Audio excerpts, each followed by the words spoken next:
Hello and welcome. I'm Saeed from StoryPlanet.net. Dive right into the essence of the most captivating books without reading them cover to cover. Whether you're on the go, at the gym, or just relaxing at home, we offer you a unique and enriching listening experience. Today, we are exploring the book, The Communist Manifesto, a creation by Karl Marx and Friedrich Engels. The Communist Manifesto emerged from a gathering of global communists in London. It boldly presents the initial unified stance of political communism on the struggle between the working class and the capitalist bourgeoisie. Before we delve into these revelations, it's interesting to note that Karl Marx, a German philosopher from 1818 to 1881, is a key figure in communist political theory, known for creating Marxism in his influential book Capital. Friedrich Engels, a writer and social scientist during 1820 to 1895, was Marx's close political ally, contributing to co-authoring some of his texts.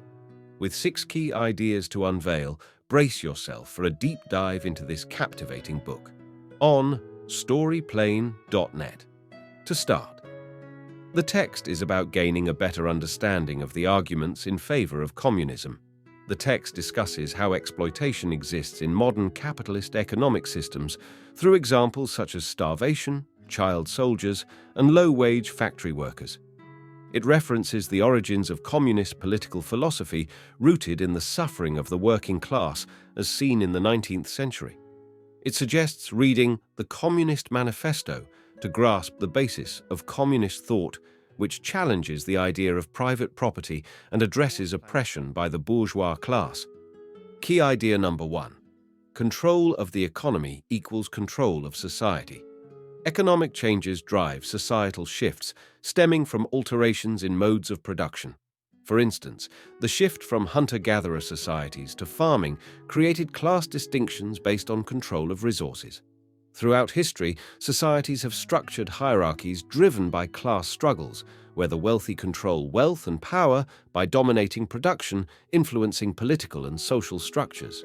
Key idea number 2. The bourgeoisie controls the economy and society. The decline of kings and the church's power has been replaced by the dominance of industrial bosses, known as the bourgeoisie. This shift occurred after the feudal system collapsed, allowing for industrialization to bring about a revolution in social classes. The bourgeoisie rose to power through ownership of industrial capital, leading to capitalism's prevalence in today's economic landscape. This system exploits workers by paying them less than the value they produce, increasing the power and wealth of the bourgeoisie while perpetuating a social hierarchy based on labor exploitation. Key idea number 3. The working class is oppressed but is becoming more united. The text discusses the shift from an oppressive king to bourgeoisie as the ruling class, leading to exploitation of the working class proletariat. Workers labor not for themselves, but to enrich factory owners. The division of labor dehumanizes workers, turning them into mere cogs in the system. Despite competition among workers, they unite to challenge the bourgeois system and strive for a more just society. The text suggests that the proletariat's collective action may eventually lead to the downfall of capitalism. Key idea number 4. Communists and the working class aim to abolish private property and gain political power. The text explains how communists aim to unite workers globally to challenge the bourgeoisie's economic power and international dominance. They advocate for the abolition of private property, emphasizing that under capitalism, workers create capital for the bourgeoisie without benefiting themselves. Communists propose seizing political power to redistribute wealth and resources more equitably among all members of society. Key idea number 5. This text mentions the 10 demands of the international communists. 10 conditions must be met for the establishment of a fair and equitable communist society. Key idea number 6. Common criticisms of communism are refuted easily.